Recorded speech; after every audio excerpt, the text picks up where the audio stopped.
to all of our contributors today.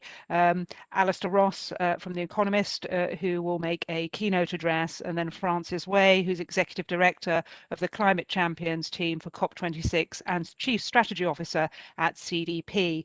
A stellar panel to discuss the issues that follow afterwards. Now, as all of you will know, the UK will host the 26th UN Climate Change Conference of the Parties, or COP26, or hashtag COP26, in Glasgow in November this year.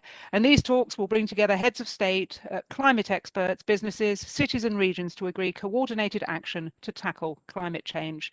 This is the UK's one of our biggest priorities this year, and we will be focusing on 5 policy themes: clean road transport, energy transitions, adaptation and resilience, finance, and nature-based solutions.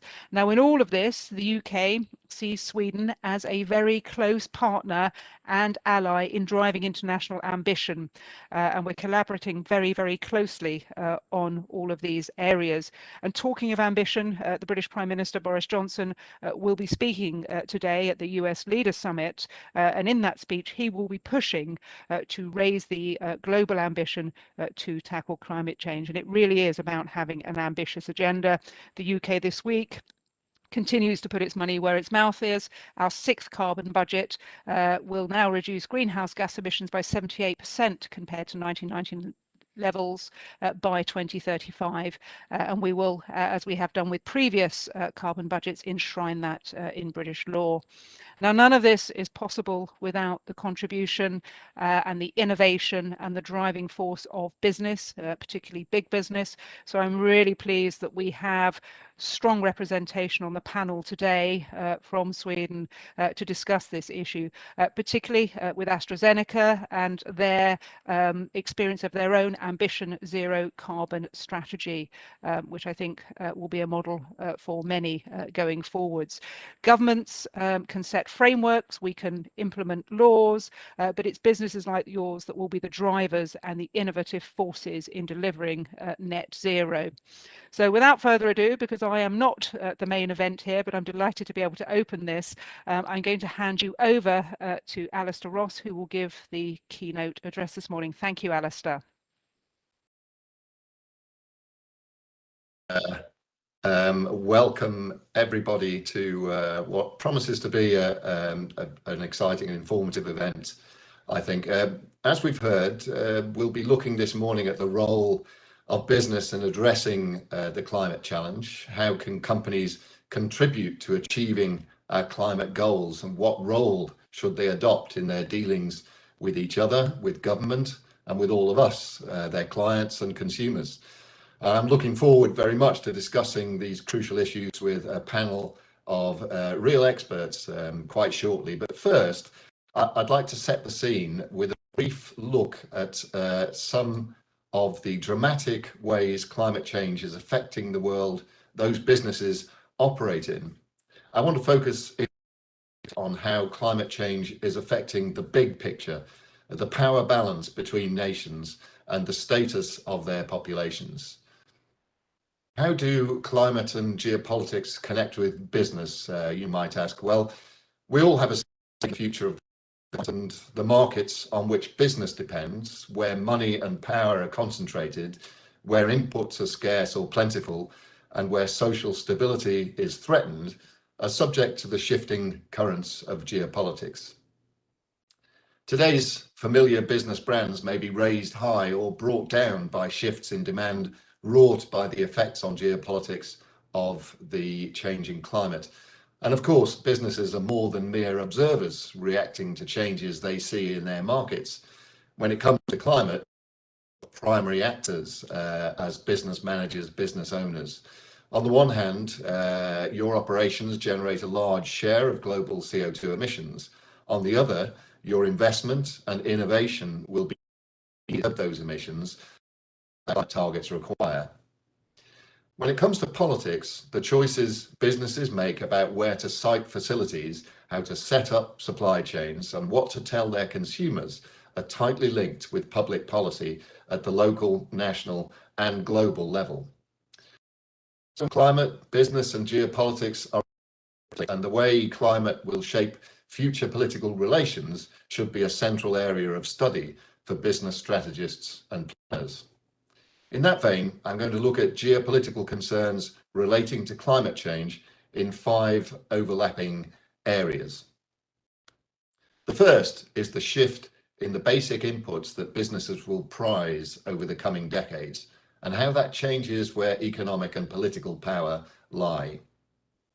Today's global power structure largely reflects 3 centuries of industrialization after societies started to use energy fossilized over eons to power their machines.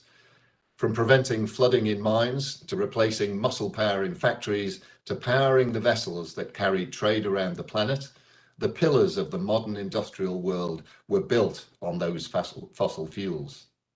The resulting riches and power accrued to those who used the new technologies most effectively, the great powers of the Western world, but also to those countries that supplied the coal, oil, and gas they burned. Sometimes they were the same thing. Britain was a prodigious producer and consumer of coal, the USA of oil. Often, consumers had to range far and wide to find the natural resources they needed. But burning through those finite stores of fossil fuels has blanketed our planet in greenhouse gases, bringing slow but profound change to our climate. Addressing the threat this poses to our livelihoods means, above all, switching away from fossil fuels to alternative energy sources that pollute less and that won't run out. The result is that energy stored in sunlight, waves, and wind is increasingly taking over from coal, oil, and gas. And there's another paradigm shift getting underway in how we put energy to work. Instead of burning fuel inside our engines, creating pollution all the way from the oil well to the highway, we're storing energy increasingly in batteries and putting those in our machines instead. These shifts, ponderous but on a global scale, from a fundamental change in the commodities that we use. This looks like a very different world, particularly for countries and that supply the world with its most resources. As we decarbonize our economies over the coming decades, we should expect those countries that host fossil fuels to wane. Over time, their place in global supply chains will be taken by a new set of countries endowed with a new collection of minerals, such as used in batteries and solar arrays. It's already happening. A cursory glance at news headlines will tell you.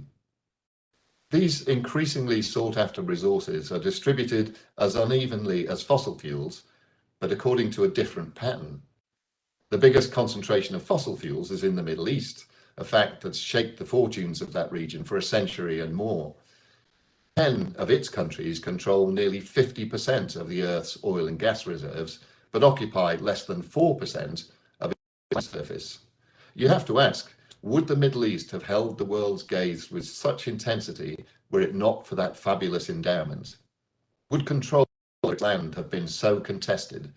Would the great powers have expended so much blood and treasure in its deserts, or have investment so much moral authority in propping up friendly leaders, if there had been no access to cheap fossil fuels at the end of it? The coming decade will tell us, as the resources that have buoyed up a succession of despotic regimes gradually lose their allure. It's not just the Middle East. Country by country has seen its fortunes rise and fall according to the price of oil. It's conferred fabulous wealth, but it has brought easy power to dynastic rulers and cushioned them from the need to develop a diverse economy. What happens as the world decarbonizes and that prop is removed? We've already been given hints by the fate of, for example, Venezuela, where domestic mismanagement has slashed oil revenue, plunged many of those who had not already fled the country into poverty. Being endowed by nature with copious valuable industrial raw materials can bring great opportunities, but it can also be a curse. As one Venezuelan politician said in the 1970s, just before the first oil shock, oil is the excrement of the devil. And I paraphrase for decorum. Fabulous oil wealth has not been a concern for the Democratic Republic of Congo, one of the world's poorest countries. It has little oil, but it does host nearly half of the world's known reserves of cobalt, widely used in the batteries that go into electric cars. 70% of the world's supply came from the DRC in 2019, and as the electric car market gets into high gear, production levels will soar. Already, the major is vying for influence here, with China in pole position. There's also strong competition for influence among the producers of other new generation vital commodities, such as lithium, where Chile and Argentina hold the most prolific proven reserves, and rare earths, dominated by China. I should mention, by the way, that cobalt was first discovered in 1739 by George Brandt, a Swedish chemist and mineralogist.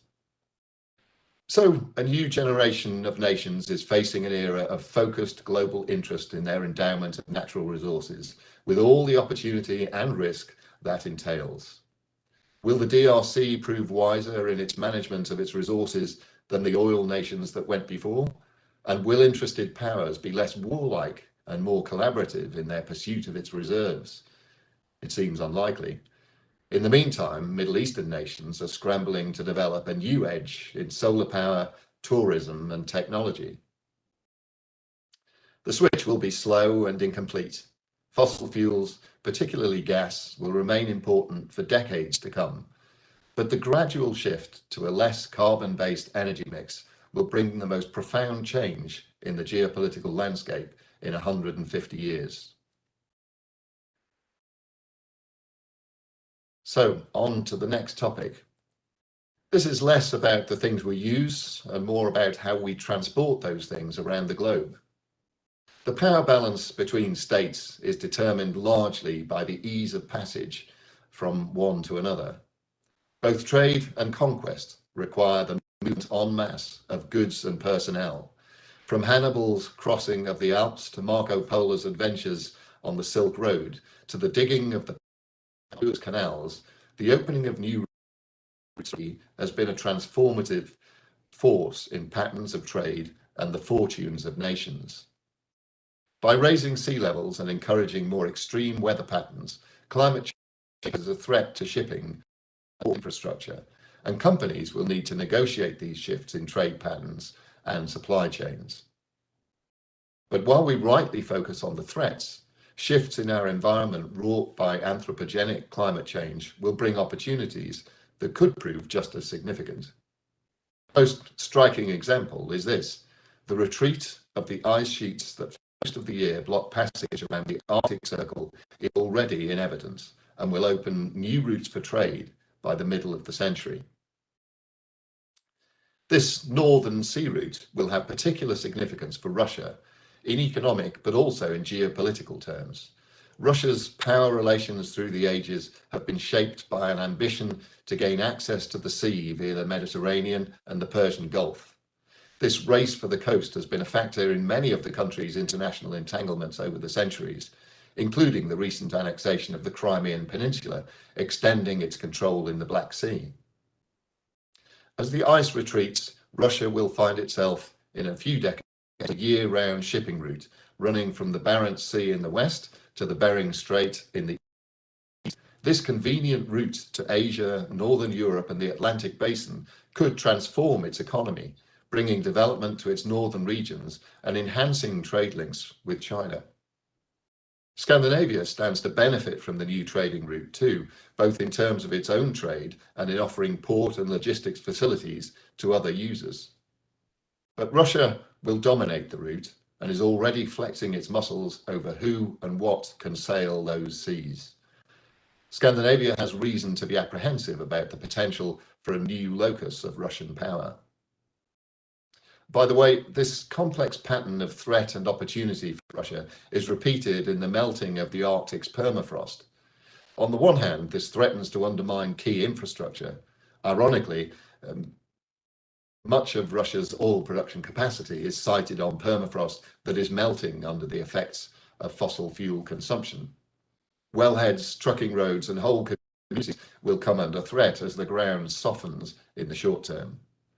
On the other hand, the melting could open new territories to economic exploitation, shifting patterns of economic activity in Russia's giant landmass. It's also worth mentioning that greenhouse gases released by the thawed ground, not just in Russia, but across large areas of the Northern Hemisphere, will in the coming years escape into the atmosphere and exacerbate the climate problem. So it's a complex system, and Russia will both pay a price and extract an advantage from the climate change that it is helping to cause. So let's move on, if I can, to the next slide. There we are. As well as in commodities and trade, climate change is creating new patterns in the movement of people, and climate migration is my third topic. Throughout history, humans have left their place of origin in search of more possible lands, and climate change is becoming a key driver of such migration in our times. It acts directly as drought, floods, and rising tides make once welcoming landscapes uninhabitable and sterilize farmers' fields. It acts indirectly as economies buckle or nations clash over resources, sending migrants scattering for livelihoods and safety. These human flows conventional definitions of refugee status, making life harder for those on the move, and the patterns of settlement less predictable. Through loss of human capital, forced migration impoverishes the regions from which migrants live, generally at a time when those regions are under increased economic pressure. It also encumbers receiving regions, which are often left to provide living space for incoming migrants with little outside help. And of course, it leaves the migrants themselves financially and physically insecure. The UN's Intergovernmental Panel on Climate Change noted 3 decades ago that the greatest single impact of climate change could be on migration. This observation is proving prescient. In the first half of 2020 alone, disasters displaced 9.8 million people and were the leading trigger of new internal displacements globally. The impact on business will be profound, from changes in the availability of personnel, particularly the wealthier skilled workers who can best afford to migrate, to changes in patterns of demand as populations fluctuate. Less directly, the political instability that often accompanies disaster migration will affect business operations and supply chains in hotspots around the world. Well, we've looked at the impact of climate change on geopolitics through shifts in commodity demand, trade routes, and patterns of human settlement. But we're here today to discuss what we should do about climate change and its effects on our economies and our livelihoods. And that brings me on to my fourth topic. Who should act and who should pay? How do we share the bill? It's a sad feature of the climate crisis that parts of the world with little responsibility for it will be its most acute victims. Atmospheric temperatures began to rise in the early 20th century when coal and oil-fired factories had raised average incomes in Western Europe and the United States to many multiples of those in nations yet to industrialize. They took off in the 1980s and have been rising steeply ever since as industrialization spreads around the globe. Now the climate alarms are sounding. Excuse me, I'll just have a sip of water. There we go, that's better. Now the climate alarms are sounding over large areas of the world that are still racing to catch up. More than 1% of the world population earning less than $1.25 a day lives in sub-Saharan Africa, a region that produces less than 2% of global CO2 emissions. Appeals for measures to limit emissions threaten to consign such places permanently to economic doldrums. This development lock comes on top of 2 other major disadvantages faced by poorer nations. They carry the heavy flows, with some seeing a skills drain and others facing an influx of the needy. And they can least afford to invest in mitigating strategies to build resilience in the face of climate disaster. The heaviest burden is often borne by those least able to carry it. Mitigations come in many forms, from flood barriers to fire breaks to the wholesale relocation of urban settlements. Engineering on the scale required would be a heavy financial burden for Louisiana or Fort Lauderdale, but it's beyond the reach of Dhaka and Rangoon, two cities at immediate and severe risk from adverse weather patterns and rising sea levels. Defence against climate chaos will come at a high cost in rich nations, but it will at least come. In poorer countries, populations will be less well defended against flood, drought, and wildfire, increasing inequality between nations, sparking conflict and scattering migrants, and bringing more upheaval to the business environment. So, if countries face uneven and are unequally equipped to respond to the climate change challenge, how do we produce a global response that is both effective and equitable? The answer has to lie in collaborations that transcend national borders. Multilateral institutions such as the UN do this, and the COP26 meeting, and the Paris Climate Agreement that emerged from it, is a great opportunity to rally leaders around a shared vision. Business does this too. Companies have a particular responsibility because of their role in the emissions that are affecting our planet, but they have a unique voice. Governments legislate, and in many cases, but not all, represent the populations they govern through the ballot. But companies, even in times of anti-capitalist sentiment, connect with people through their brands, and this gives them a direct and visceral influence over attitudes and behavior. Well, I'll finish there, but I look forward to discussing with our panel the ways in which companies can step up and meet this responsibility. But first, I'm going to hand over next to Frances Way, who's Executive Director at the COP Climate Champions team and Chief Strategy Officer at the Carbon Disclosure Project. Over to you, Frances. Thank you, Alistair, and what a wonderful framing to put everything into context. So I've been asked to talk about what is COP. We've had pretty good introduction already, but really the aims of the UK as the presidency for the UN Global Climate Conference in Glasgow later this year is this is a summit of around 200 countries, and the focus is on accelerating action to meet the goals of the Paris Agreement.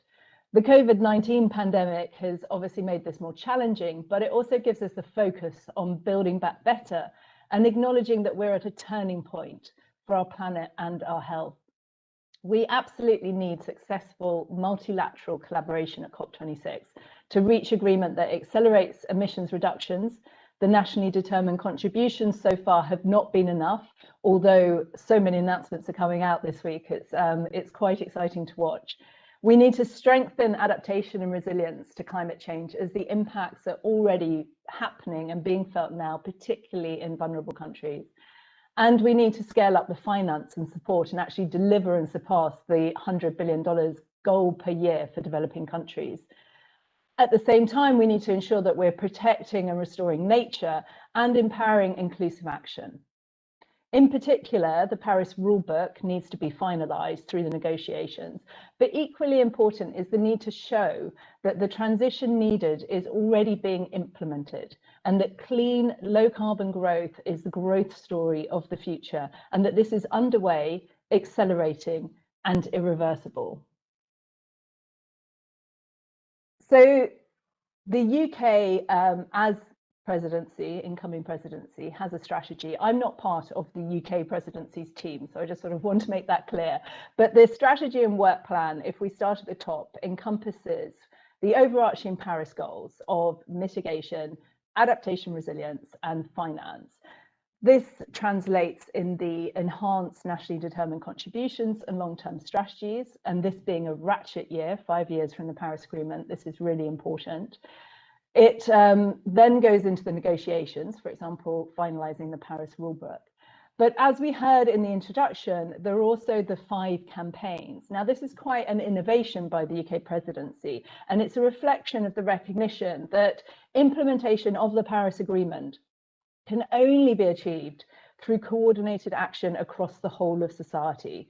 Therefore, the presidency is committed to bring governments, business and civil society together to drive action across key sectors of the economy. So this includes the Adaptation Action Coalition, moving political commitments from on the ground support in vulnerable communities, the phase out of coal, a focus on nature-based solutions and sustainable agriculture and land use, and a move to zero emission vehicles.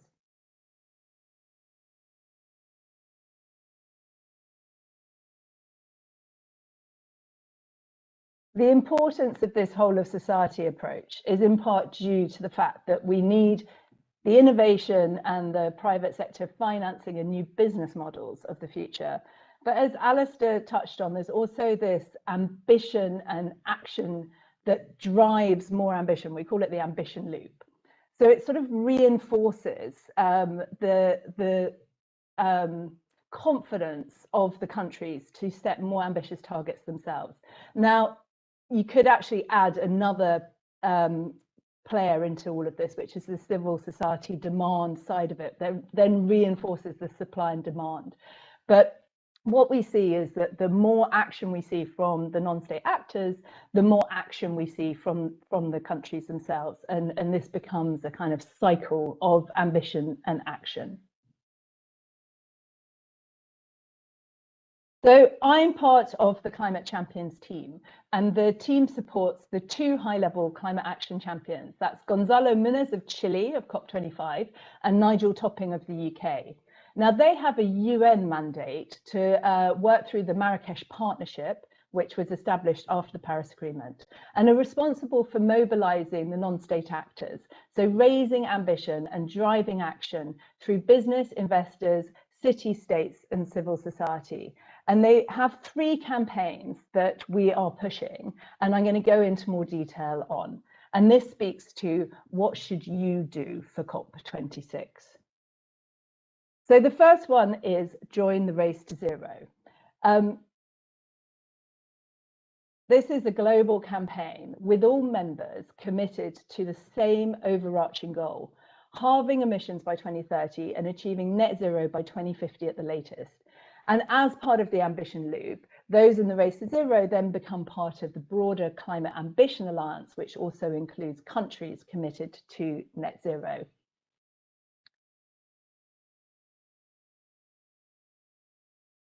The aim is to build momentum and send a resounding signal to governments that all members are united in meeting the Paris goals. And we've already got over 2,000 businesses involved. We work with a range of leading networks and initiatives to deliver this, and these are the Race to Zero partners. The businesses or cities that sign up through them then become members of the Race to Zero. So the overarching criteria for the Race to Zero centres on 4 Ps. Pledge, which has to happen at the highest level of the organisation and is a pledge to reach net zero by mid-century at the latest and set an interim target. The plan, which needs to show how achieving your fair share of a 50% reduction by 2030 will be achieved. Proceed with immediate action within 12 months and publish progress annually. All greenhouse gas emissions must be covered by these goals, and the focus is on immediate emission reductions with only residual emissions neutralised by permanent removals. So how you join depends on your business.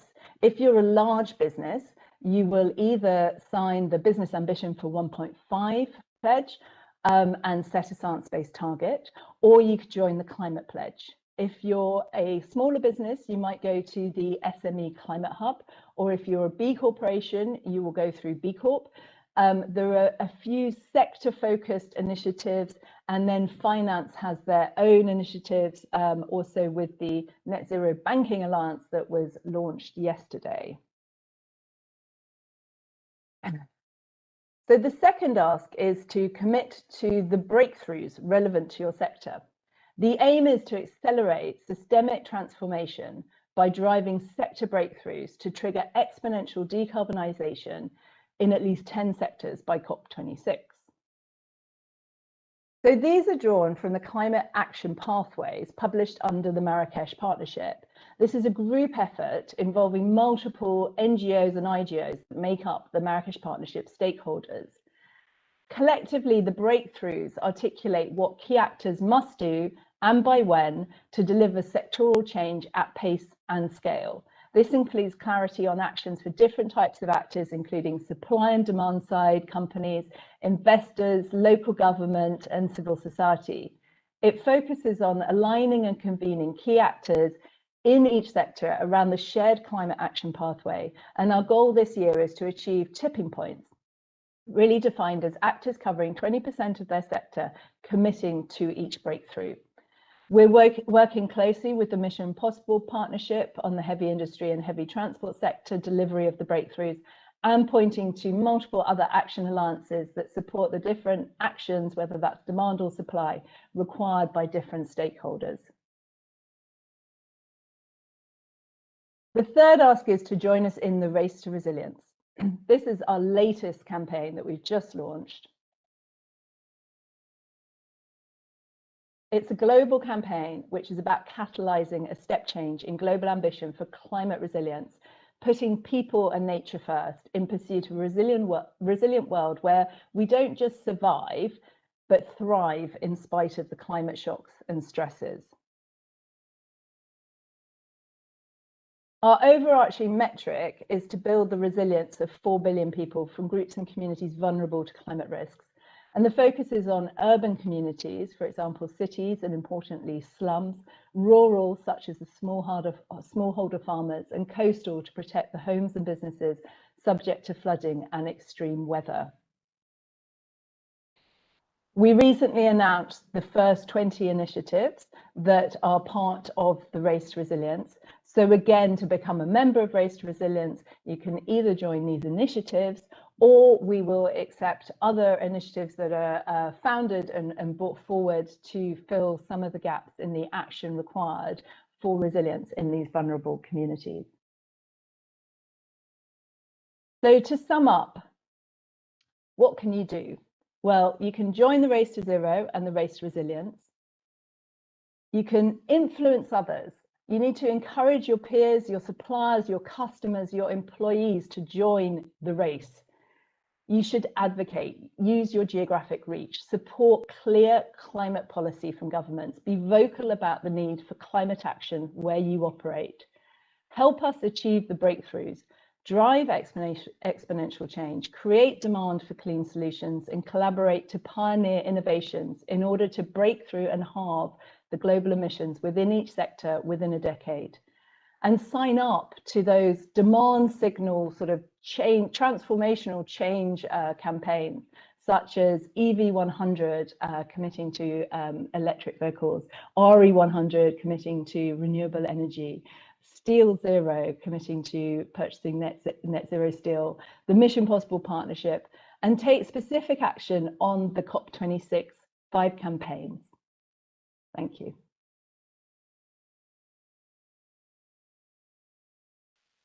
Thank you very much, Frances. That's a pretty clear roadmap. So very few excuses left for anybody who's not participating.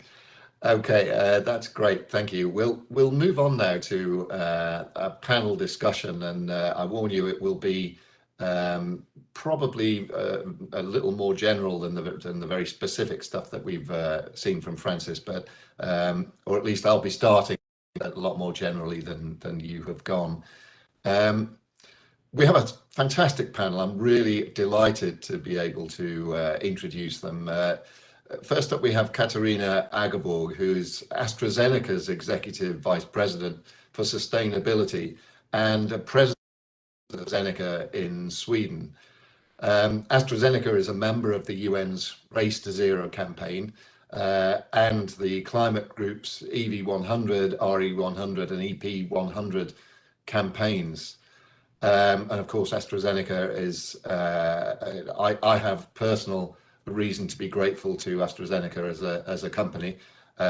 We need say no more about that. Next, we have Jan Olof Jakke, who's the Director General for the Confederation of Swedish enterprise, so a fantastic authority to speak on behalf of Swedish businesses and businesses more generally, and to bring us a very granular business perspective. We also have Åsa Persson, who is the research director and deputy director of the Stockholm Environment Institute, a member of the Adaptation Without Borders research project, looking at the cross-border impacts of climate change. So bringing very much that international perspective, which is so important to this discussion. And of course, we have Francis Way, who we've already met. Before I launch into questions, I just wanted to reassure you that we very much welcome your questions. If you have questions you'd like to put generally or to any specific panel member, please use the Q&A function in the software platform here, just to let us know. I'll do my best to field any questions that come in. We may not be able to ask all of them, but it would be great to get your specific questions too. So let's move on. I'm going to open up, as I warned, with a very general question, and I'm going to put this to each of our panelist members. I think we'll start with Katarina on this one, if that's okay.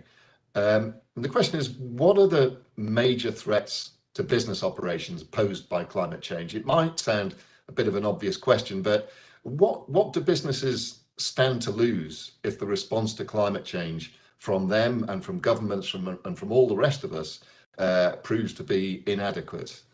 Katarina, would you like to take that one to start us? Yes, sure. I'm happy to elaborate on that. I think the climate change will pose physical risks to the resilience of businesses and their supply chains. And with the increased occurrence, as we have seen in your presentation, around extreme heat events, flooding, droughts, and high wind events as well. So we have to mitigate the risks of climate change by decarbonizing our businesses. But we also have to build in resilience into our businesses to mitigate ourselves from these potential risks that climate poses to us.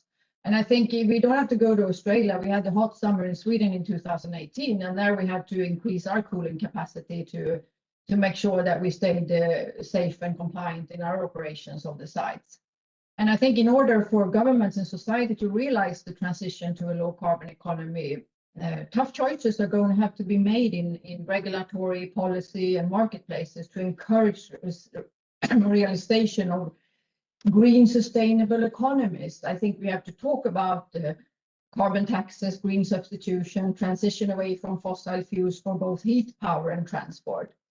And business as usual is simply not an option anymore. Sustainable businesses will be those that proactively address their carbon footprints and build resilience into the business model and operations. I'm a firm believer of that has to happen.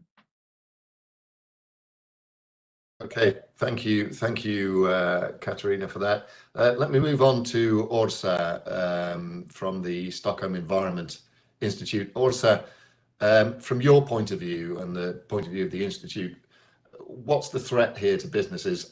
What's going to happen if, from a business perspective, if we don't tackle this challenge in a timely way? Yeah, that's a great question. And I think from our perspective, we see that we're far from the era when it was mainly reputational risk. So now it's very much a real legal risk if you don't take action. You're at risk of missing out on technological leadership. There's going to be a lot of technology disruption, so you want to get ahead in that race. But also, as Katarina mentioned, I think it's also an existential risk, I think, for business to ensure you have access to your supplies. And I do believe actually there has been more focus on the decarbonization, the transition risk that you talked about, Alistair. Going forward, there needs to be a stronger focus on resilience to physical impacts, and also going a bit beyond looking at your sort of operations here in Sweden, for example. Cooling systems was mentioned.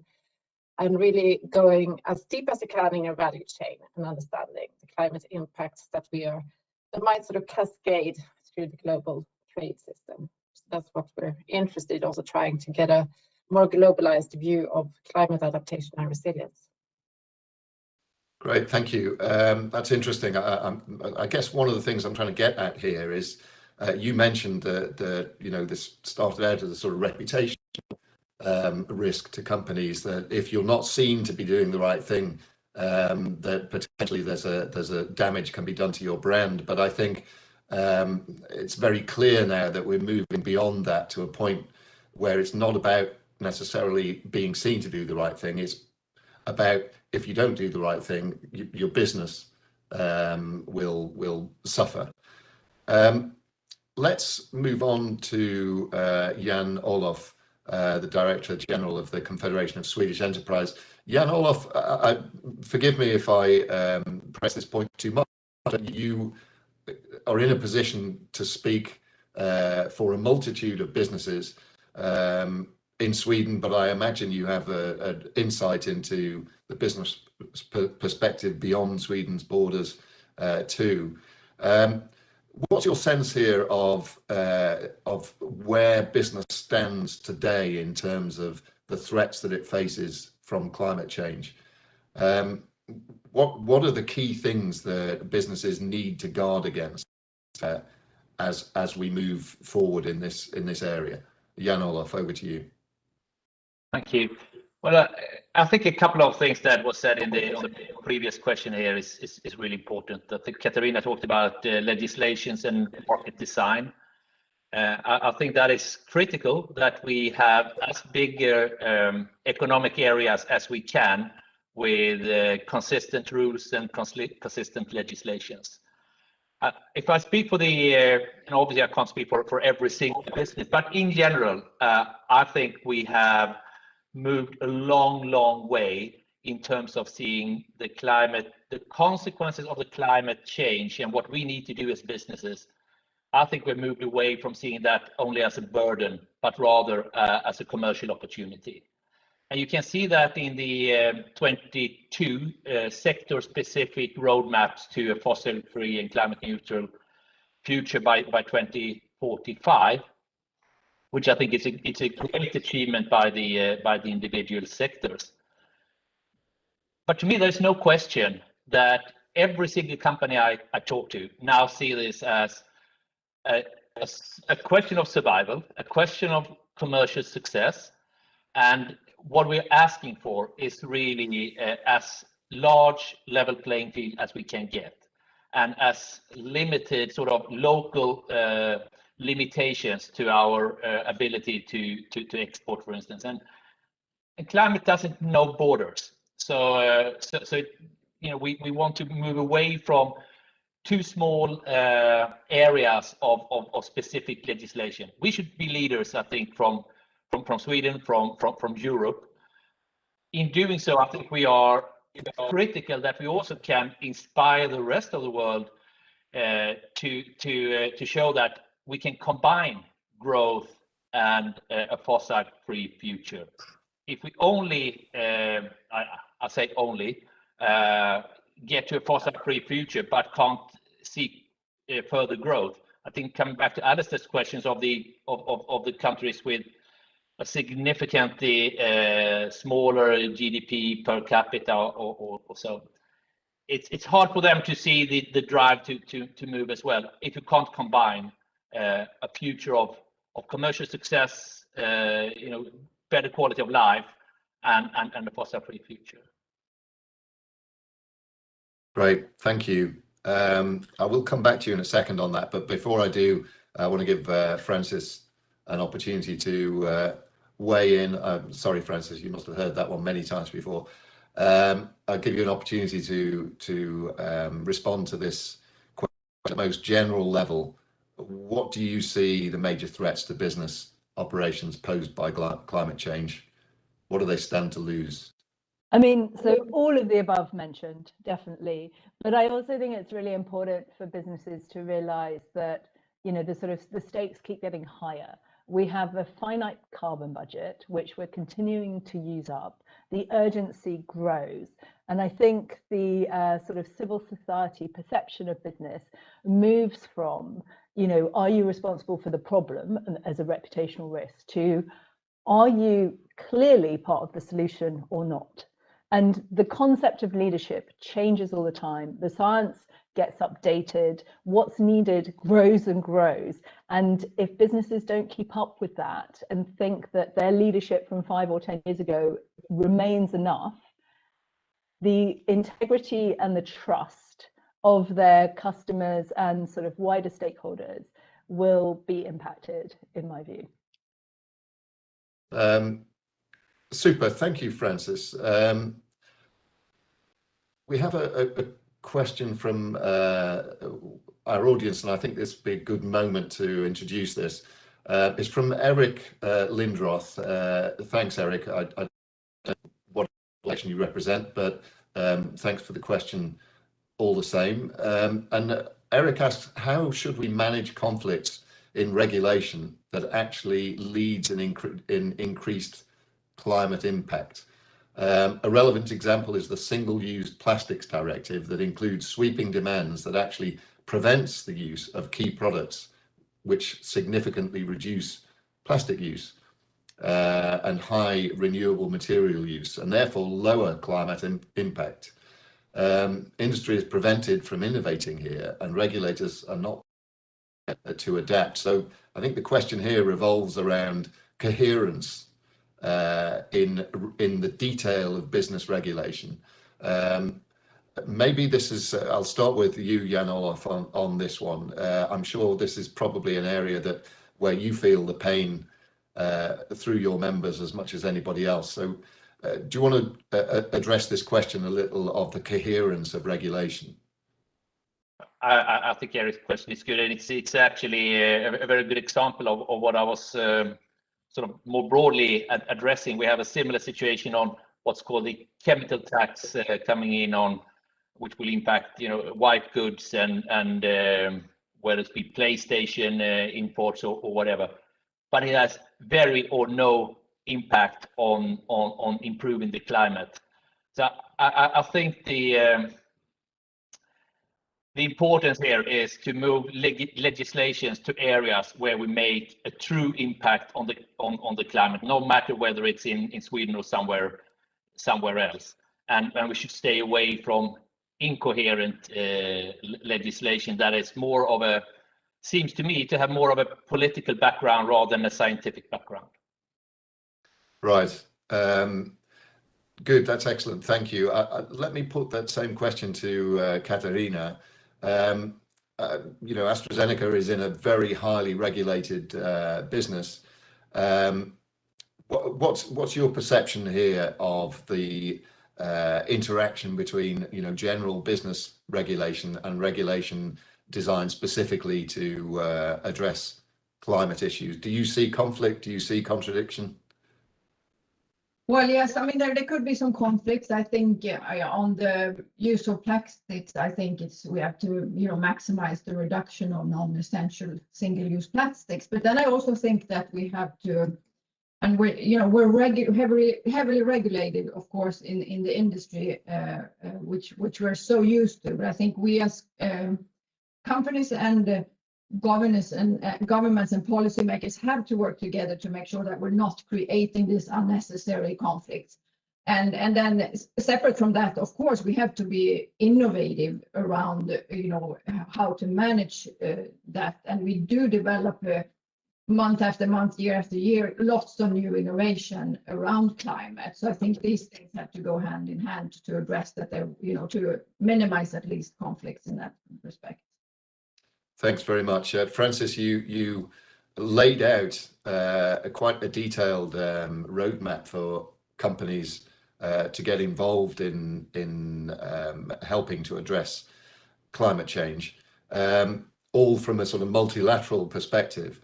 How do you see regulation in individual nations, individual countries, either helping in that effort or hindering it? Do you observe contradictions in regulation and domestic laws? I mean, Yeah, I would say that at the moment, the sort of, the higher level goals of the Paris Agreement and the countries, sort of involved in it are not necessarily entirely reflected in every national, sort of legislation and policy sort of framework. That needs to come. And I think, industry at a national level does have, a very sort of influential position in terms of, the ability to discuss with policymakers what the enabling sort of regulatory framework would be. And I think as long as that advocacy is very transparent and very sort of public and in the open, that's the way we can sort of get to the right rules of the game, really, for this transition and sort of ultimate change. Thanks, Frances. Orsa, do you want to come in on this one? Yeah, I don't have comments really on this specific case or question, but I think it's a really telling example of the challenges I think we're going to see when it comes to delivering this climate transition. There needs to be, I mean, it's a major execution challenge to achieve these ambitious 2030 targets that are now being put forward. Here in Sweden, there is now a debate about the permitting procedures for electricity infrastructure, for example, that we need to reduce the time to secure these permits. I think it's going to be a growing challenge where obviously business has a key role to explain the consequences and the conflicts, but also for the public sector and government to speed up the regulatory process. Great. Well, I have a problem, which is that I'm getting some really good questions from the audience, and that's getting in the way of the questions I want to ask. So we're going to take it in turns, audience. I hope that's okay with you. I want to put the next question, and I'll go back to the audience for another one, because this one I find really interesting and quite a challenging question. Sometimes measures to address climate change bring clear cost savings and other tangible benefits to companies, but very often they we're of course very keen to stress the potential for commercial advantage from doing the right thing in this field and in many others. But there's no question that quite often the measures that we ask companies to abide by represent an immediate burden on the balance sheet. In the case of the latter, there's a key role that corporate leaders need to take, because ultimately it's they who decide the direction that the companies take. So they can be belabored by governments and by civil society to do one thing or another, and belabored by their shareholders to deliver value. And they sit in the middle and they have to make this sort of judgment about these areas of addressing climate change that are actually costly for their business and not a clear commercial benefit. So in those cases, how do enlightened corporate leaders go about persuading stakeholders that it's right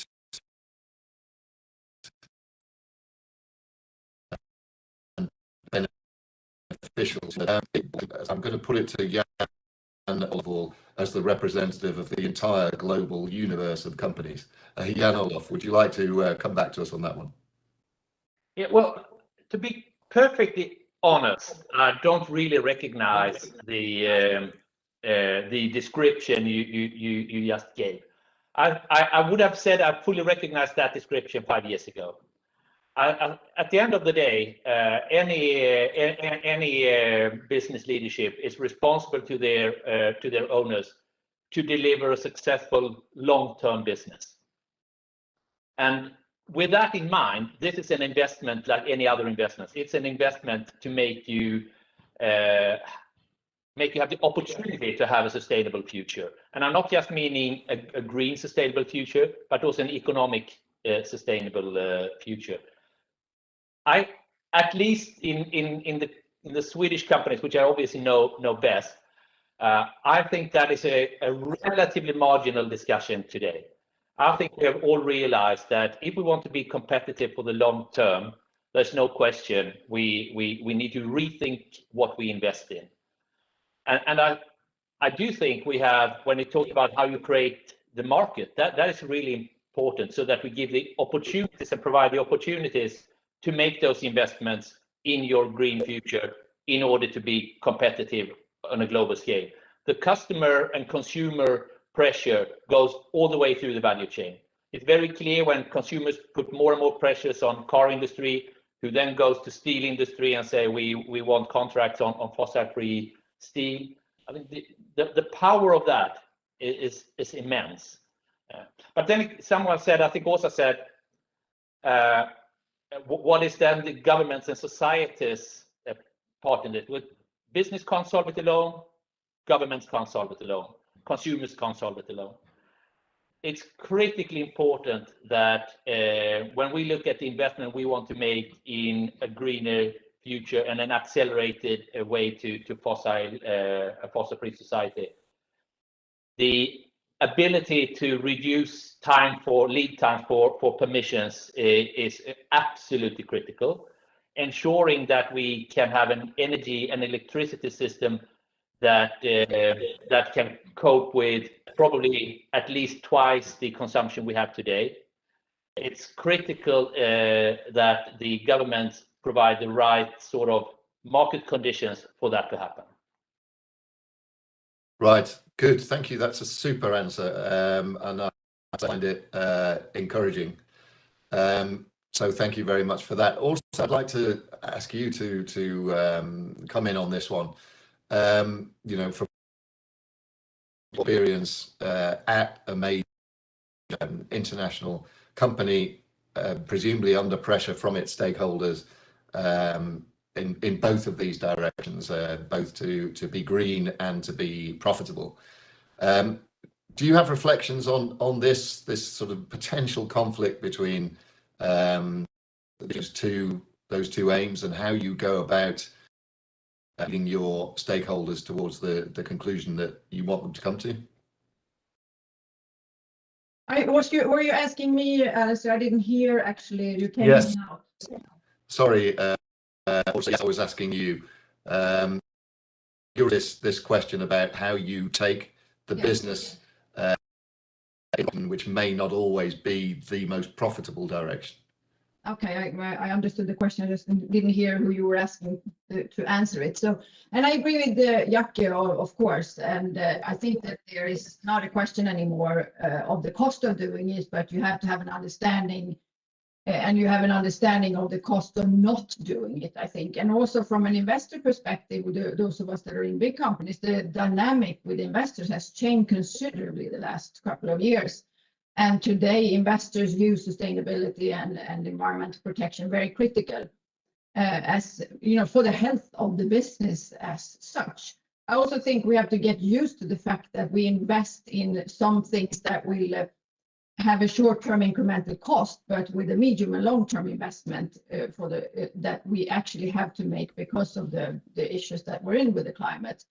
And I must say that we've alerted to that, several of us, and Jacke did as well, the role in terms of the government and private sector and individuals coming together. But I think we can be inspired by the fact that progress can be made under these circumstances. For example, our business, 80% of our electricity, of AstraZeneca's electricity use in 2020 was derived from renewable sources, and over 99% of our imported electricity was also renewable sources. So I think science is the starting point of tackling climate change. And that's why I think AstraZeneca is kind of a good example of how we embed science in everything we do, in terms of embedding it through the company, every step, discovery, development, and also how we deliver medicines from the lab all the way to the patients. We have, for example, now, which we didn't do before, but we use cutting-edge AI for faster and more efficient drug discovery, and we use digital solutions to support earlier detection of diseases and diagnosis. And also we develop personalized medicine with a lower carbon footprint, and we look at having, for example, remote monitoring for patients so they don't have to travel. Then building in all of this in the in the company is part of being innovative and addressing climate, but still being able to grow. So I see actually less of a conflict than maybe. I think that there are opportunities, and innovation will drive how we can do this in a really good way as companies. That's great. Thank you, Katarina. Again, that's an encouraging answer. It would be interesting to get the reflections of the audience on this. I mean, you've both given a very clear sense that this is no longer the question. The question has moved on. And I'd be interested to know if our audience sees it in the same way. I mean, I've no reason to assume they wouldn't, but if any audience members want to make comments on that, that would be welcome. Or do you want to come in on this one? Who did you just ask, Alistair? Sorry. Francis. Oh, sorry. Yeah. Great. Yeah, actually, I totally agree that in terms of the long-term value, that this isn't a question. I would point out, there was a mention of steel, for example, that there are some technology innovations like green steel, like green hydrogen, like sustainable aviation fuels, where as we move from the sort of emergent sort of innovation, sort of stage to diffusion, we need to really learn from what worked for renewable energy and electric vehicles in terms of bringing down the cost curve. And that is a joint effort in terms of government policy or sort of signaling mandates, sort of how to kind of balance the field in terms of the price parity and really ensure that we can't have a whole lot of businesses sitting around trying to make a business case for switching into something that's 5 times more expensive. There does need to be a sort of government input, there needs to be the policy framework, and there needs to be the de-risking of the finance. And that's innovation. And we shouldn't sort of forget, we're an innovative species and we've done this well before, but it does require some investment. Right. Thanks. That's super. And I think there's somebody I didn't ask, and that's Åsa. Åsa, do you want to come in on this one? You don't have to, but if you have something to add. Just a brief comment. Interesting to listen to the corporate leaders here. What I hear is a kind of fundamental shift seems to be this long-termism, and that's really encouraging to hear that we are sort of getting away from the next quarterly report, the short-term performance. But I think another perhaps systemic issue here, or very basic condition, is of course the cost of capital, which is very low. So it's quite, it's easier to make these investments now and also kind of frame the upfront cost as indeed good investments. It's about future-proofing your company. Cost of capital was low before COVID, and now, of course, we have lots of government stimulus packages that are also going to lead to lots of investments. But again, going back to also your initial introduction, Alistair, looking at this as a global challenge, it's really critical also that the private sector in the South, in the developing world, also have access to this capital and can also make these sorts of investments. Yeah, that's a great point. I think it's very. We're sort of all sat in the privileged north and west of the planet. It's very easy to leave aside some of the complications in the dynamic. That there's a big world out there, and conditions in other parts of the world are very different from here. So thanks very much for bringing that up. Right. Well, I'll move on. I'm very pleased with those answers. So. Let's move on. I did promise that I would share the chair with the audience. So the next question comes from an audience member. This is Rebecca Oliver, who asks if panelists agree that a long-term goal of a circular economy will lighten the load on the climate system and natural systems and planetary boundaries in general, so that legislation for immediate climate change action should prepare for innovating to create a circular economy. I'll come straight back to you, Åsa, on this to start us off. The all of this idea of the circular economy in the overall strategy for understand?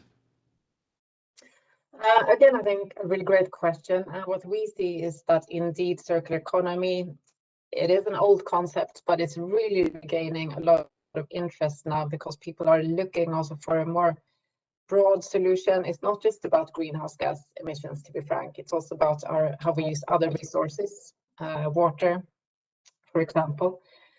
So I think we do see a lot more interest, also a lot more good evidence on, what climate benefits can circular economy investments yield. So that these two sort of shifts go hand in hand, really. Again, I'm championing the global perspective here. I think that's going to be a really important and interesting debate also, how to make the circular economy work for the globe, as it were. We have some very export-dependent countries exporting really basic commodities. How can they also be winners in a circular economy? Well, winners, but let's just say that we have a sort of globally fair outcome. But I think it's very positive that we are now turning to a more systemic perspective than just the climate transition. Right, thank you very much. Katarina, I'll come to you next on this one. AstraZeneca has a large, complex, well-distributed supply chain. Where does the circular economy fit in for you in a general, to the extent that you're willing to do so, specifically for AstraZeneca? Well, first of all, my answer to the question is yes. I do believe that the circular economy thinking would actually be helpful, and that's how we look at it actually in AstraZeneca, in terms of looking at as I mentioned before, from the start of when we develop a product and all the way through when we make life cycle assessments on the impact of our products through the whole process. But I also think that we think a lot about, of course, suppliers, because our flagship program in around zero carbon is called Ambition Zero Carbon, and where we are investing actually, and we're coming back to the investment question, which is also not just about that capital is cheap today, because we've already decided to make a $1 billion investment to achieve zero carbon emissions from our own operations by 2025, and to ensure business entire value chain is carbon negative by 2030. And that's where I wanted to link it to the circular economy, because of course we have to work with suppliers. 97% of our carbon footprint is what we call Scope 3 emissions, and that's our indirect emissions. These include goods and services we purchase from our supply chain, transport of our medicines, business travel, and patient use. And there we have to work with suppliers and partners and governments to bring others on board and affect policy change to enable our decarbonization plans to become reality. That's very, very critical. So I think we have to look at it from a circular point of view when we do business and out in the world together with governments and policymakers. And that I think the circular economy comes into that thinking. Right, thank you. And broadening our business perspective to a wider universe of businesses. Jan-Olof, do you get a sense from your members of a focus on the circular economy? Where does it stand, do you think, in people's response to climate change? In some ways, I think the answer is yes. It's very clear that both the interest and the insight into the circular economy and the drive to move that way is clear. I think Katarina's way of expressing it is a super good example. I think to some extent, circular economy now is where CSR was like 10 years ago. It's a lot of we're not quite there yet when it comes to, do we all mean the same thing? What are we really aiming for? What is it really we want to achieve? I think there's a lot more to be done, but it starts to be talked about in a very different way, and in much more in a way that is much more closely linked to the business goals, not just a sort of a greenwashing or so. But it's a fast movement, but it's definitely quite powerful. And I think we over the next few years, and if I just look to my own organization, it's very clear that we need to strengthen our capabilities to influence the way circular economy is going. But it's not as mature as some of the other areas in terms of fighting the climate change. Everyone understands what that means nowadays. Yeah, and I mean, maybe I'm showing my ignorance, but it strikes me that there are benefits as you move towards a circular economy with each degree on the circle that you take. So, it's not necessarily, it doesn't necessarily need to be addressed a single entire concept, but the idea of moving closer towards a circular economy is valuable too, I would imagine. So let me ask Francis. Francis, did you want to come in on this? Do you have observations you'd like to make on the role of the idea of the circular economy? Not really. I think the only comment I would make is just I think it's in line with the idea that we've got to think more about sort of regenerative thinking as opposed to this sort of finite, throw away, use everything up. Yeah. Okay. Great. Before I move on from that topic, I'll just an observation that came from Eric Lindroth, who was one of our questioners from the audience, who says, just a point on the circular economy, we tend to get a unifocused discussion around end-of-life questions and forget the start-of-life questions. We need to cut our dependence on fossil materials, and here I hope that the Swedish forest industry can offer solutions. So I think we're getting some hint there of the sector that Eric is in. It's a great observation, Eric. Thank you very much. I want to move on to another question, this time from me, because it's my turn. Big multinationals, we've been talking largely at the moment in terms of the big multinationals with large international reach. They have a huge public platform, but what should medium and small companies with limited resources be on? It's a very different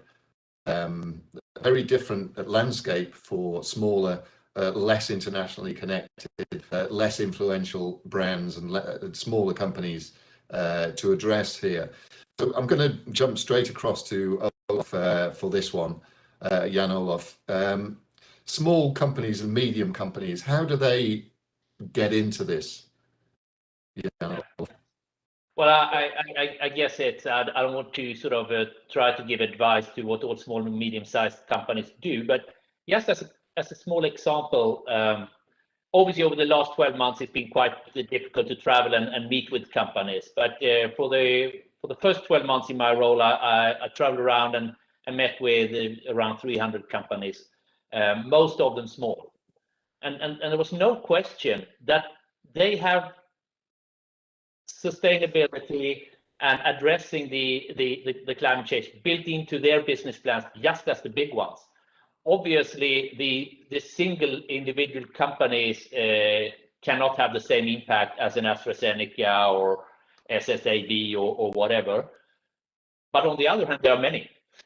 So the power of the many small movements, I think, is just as important as what the large companies do.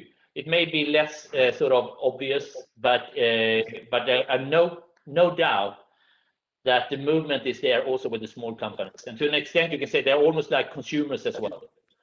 So the power of consumers starts with individuals, but also with small and large companies. Mm-hmm. Okay, great. I want to go back to something you would just link this to something you were earlier. And we were talking about the balance between costs and commercial benefits from investment in addressing climate change, and you made the point very fairly that things companies that it's clear a question now about it's centrally important that these investments are made. just briefly, could you comment on whether there's a different balance in that question for smaller companies? So is it different for them when to look at the balance sheet and think about what they can do and what they can't do? Well, I guess there's one thing that we all have in common, regardless of size, and that is that you need to be profitable to be able to make the and to have a sort of financial capacity on your balance sheet to be able to make the long-term investments. That's why some of the discussions ongoing at the moment on restricting capital allocation I find really difficult to agree to. But I guess what is little different, if we analyze across, we have 60,000 member companies, and if we analyze the quality of the balance sheet across those, it's clear that on average, relative to their size, the smaller companies have weaker balance sheets. And that I think is a difference between the small and the large. On the other hand, the smaller with family owned, a very long-term perspective, they have the next generation as their perspective. They want to sustain the company for their grandchildren. I'm sure they will be very long-term if they have the financial capacity. But on average, they have slightly weaker balance sheet, which is obviously making it a little more difficult.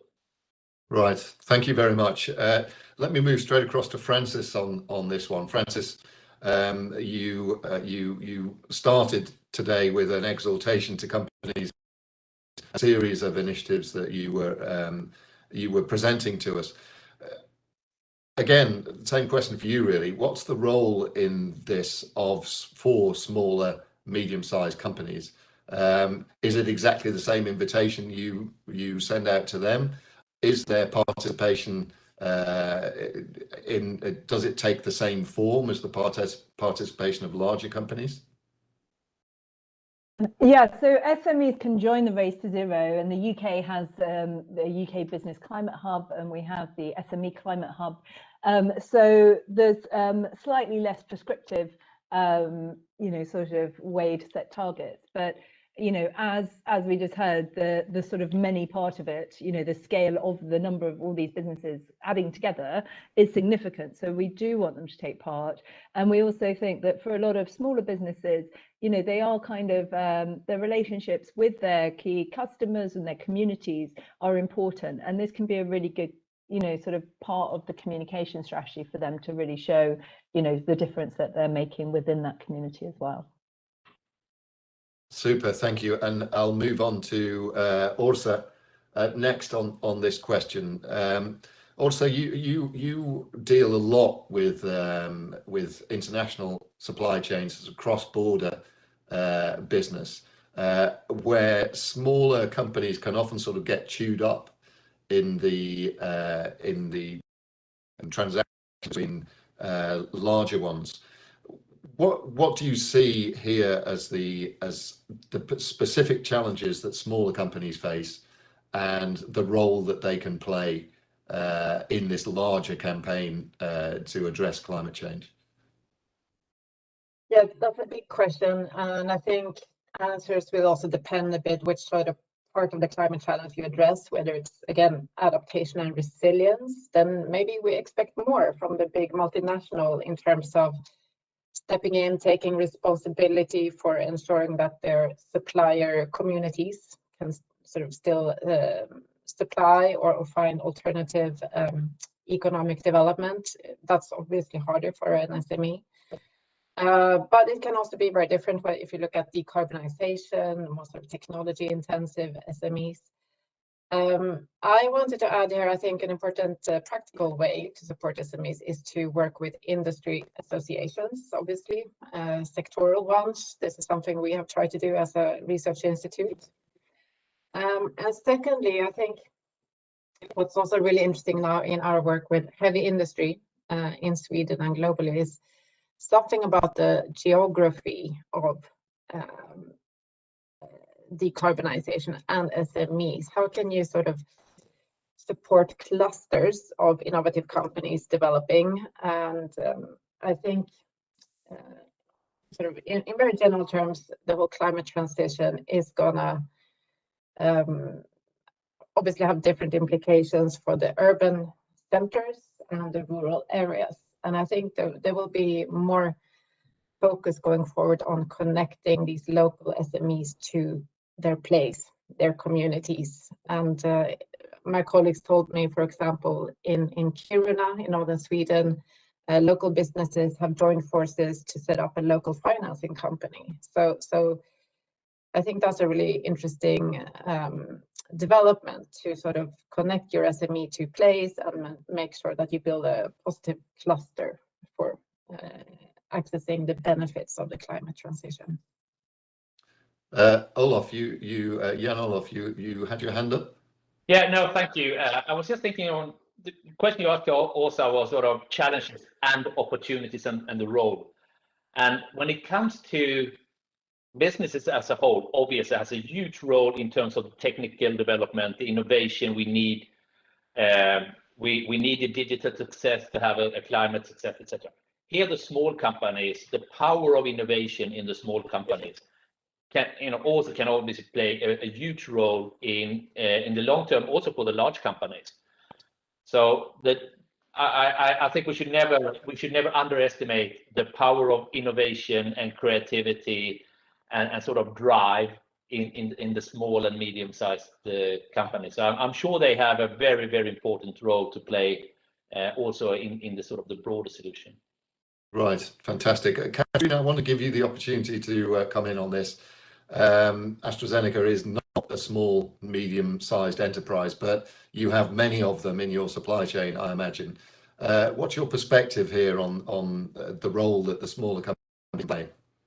I mean, I agree with all the things that have been said, of course. I do think that the small companies can kind of piggyback a bit on the fact that we are accountable for our whole value chain, and we have platforms and systems, and we can also help each other, because if we're going to reach our targets to manage our value chain from a climate point of view, that means that for us, for example, it means that 97% of our footprint is within smaller companies and middle-sized companies. So I think that that's where we have to work together and have to share actually competence and innovation as well.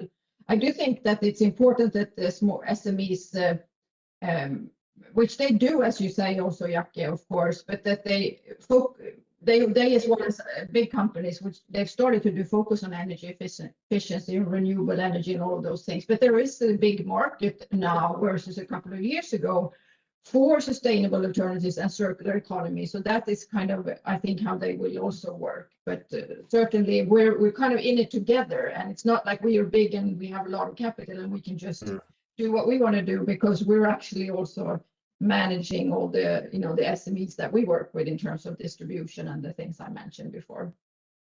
Excellent, thank you very much. We're almost out of time, unbelievably, and there's so much to talk about, so many.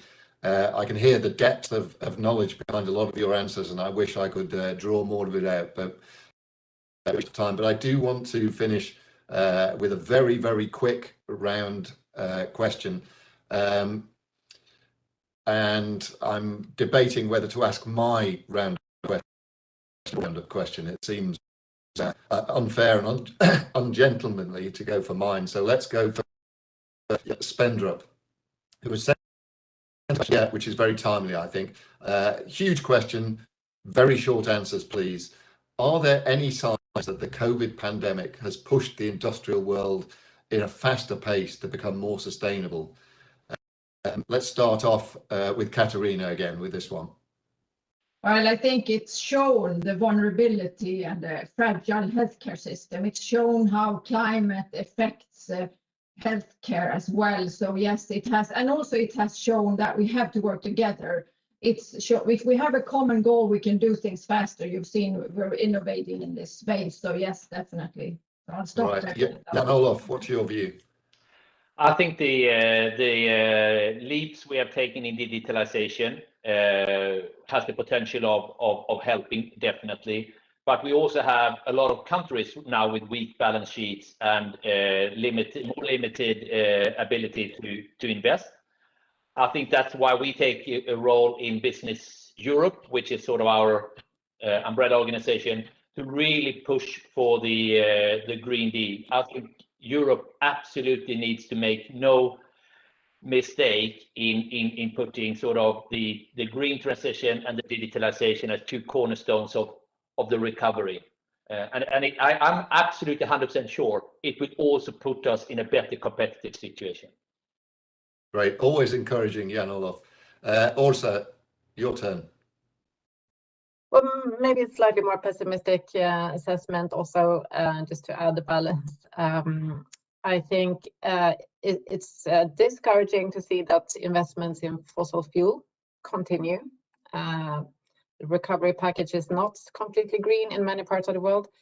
And secondly, the International Energy Agency just this week predicted that there will be a big bounce back in greenhouse gas emissions. So it seems we have not really quite learned from the past financial crisis. Okay, thank you. Finally, Frances. Yeah, I mean, I wish there'd been sort of better green stimulus packages. I guess we'll still see over the next, year kind of how they, materialize in terms of how we build back. It's definitely sort of helped the conversation around what we need and a real understanding of the transitions required. I just think the balance between the urgency and what was needed didn't necessarily always work out the way we would have wanted it to. But yeah, so I suppose jury's out a little bit. Okay, that's fantastic. What a great set of answers. That brings us to the end of our time, I'm afraid. Many more questions, some great questions from the audience that we weren't able to get to. I'm very grateful to you for those. And of course, I'm particularly grateful to wonderful panelists, Katarina, Åsa, Frances, and Jan-Olof, who I think gave us a broad-ranging but also deep responses to the questions we put to them. Thank you from me, and with that I'll hand back to Daniel Taylor at the British Embassy, and he can close things for us. Thanks very much. Thank you, Daniel. Thank you, Alistair, and a huge thank you to Frances, to Jan-Olof, Åsa, and Katarina for your participation today. And for those of you that joined us this morning, thank you for that. I think today's session was about inspiring you as a business to get engaged in the Race to Zero campaign, and then also to sort of showcase what it is that business can do and the influence that business has in the Race to Zero and this race to net zero and a future green economy, because fundamentally I think this transition is going to change how we do business, and as Jan-Olof rightly said, there's also a vested interest for all of us for business to be involved. I just want to highlight that next week there will be an interactive workshop for businesses interested in joining the Race to Zero. It's fairly short notice, so it's on Tuesday next week, and this is being co-organised by the UK's Department for International Trade and the We Mean Business Coalition.